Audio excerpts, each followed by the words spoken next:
2 diabetes is very easy.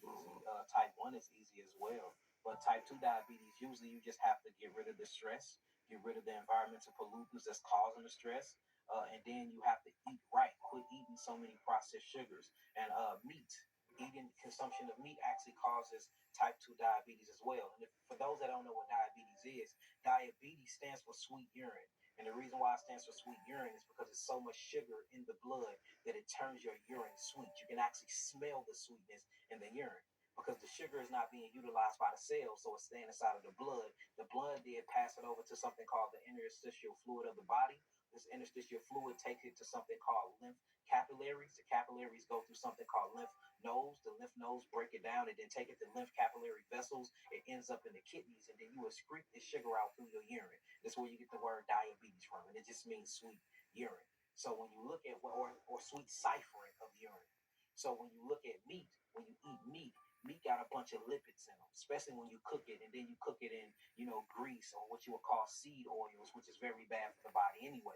So you got lipids around tissues with seed oil cooked in them, and then you eat these meats. The first thing it's going to do is create a cholesterol gloss over the arteries and over the cells. So it's hard for glucose to penetrate the cells, even if you have insulin, because it got to make it through two lipid layers. The first lipid layer is the seed oils in the meats that you cook in. Then the second thing is when you look at the cellular membrane, that cellular membrane is made of cholesterol and calcium. And it's very, very hard to penetrate it. And that's the reason why insulin acts as a glucose marker to unlock and open the door for glucose to make it in anyway. So imagine glucose, which is being a person that's knocking on the door and need to get in the door, but he can't get in the door because he done lost the key, which is insulin. Then he finally find the keys, but he forgot that he don't have a key for the deadbolt. That deadbolt is keeping the door shut because of the actual grease, or what you would call seed oils, that you already cooking these lipid-based meats in, which is going to keep sugar from coming into the cell. And when sugar can't make it into the cell, sugar builds up, and that's what you call diabetes. So there's many different factors, but how to heal diabetes? Get off of meat. That's the first thing I tell anybody. We have hundreds and hundreds of diabetes healing testimonies of 1 and 2. First thing we say, get off meat, get off dairy. Next thing after that, you're going to eat a high fruit diet. The reason why I recommend a high fruit diet is because fructose take a different route to actually give you your metabolic energy than glucose.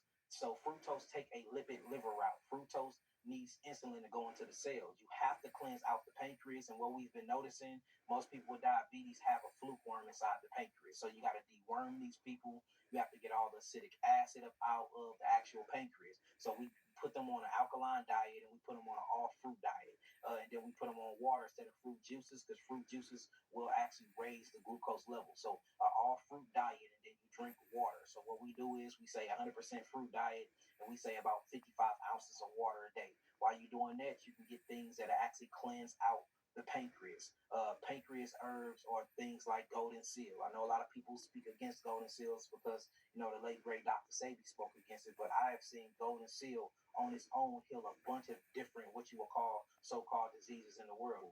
You have another one called milk thistle. Milk thistle not only cleanses up the liver, but it cleanses up the pancreas. We have to understand how important the pancreas is. The pancreas creates over 4,000 different types of enzymic reactions in the body to not only help you break down your food, but it communicates with the gallbladder, and it communicates with the liver to release its bile for you to break down fats as well. Not only that, remember the pancreas is a part of your growth hormone. So a lot of people that's short like me, I'm only 5'5". But look, what's crazy is I'm 5'5", but I had diabetes until I was 21. So it's a correlation on what's really going on with the body. So you have to cleanse the pancreas. The first thing I would do is deworm the pancreas. These are things like wormwood. These are things like fresh cloves. Black seed oil is good for deworming the body. A slippery elm is good for deworming the body. Then you have to tone, strengthen, and detoxify the actual pancreas. And those are things like golden seal, chaparral that I was talking about, milk thistle that I was talking about, red violet leaf. These things cleanses it. So all fruit diet to bypass the pancreas, so you can give the pancreas a rest, because when you eat fruits, you don't need the pancreas. It goes to the liver, and then the liver releases it through bile. Bile then actually infuses itself within the cells, so you're still getting an adequate amount of energy.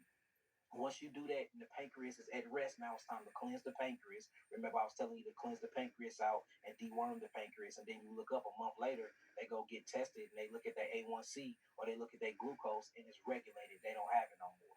Same thing we do for diabetes 1, whether you're on insulin or not. And what I recommend, if it was me, because I'm not a doctor, so I can't tell you what to do, but if it was me, what I would do is I would do the same step. I would just check my fruits and see which one raises my blood pressure. I mean, my sugar, my glucose level, and those ones that, because anything you eat is going to raise glucose. I don't care what it is, it will raise your glucose. What diabetes is how long your glucose is raised. Type 2 diabetes is very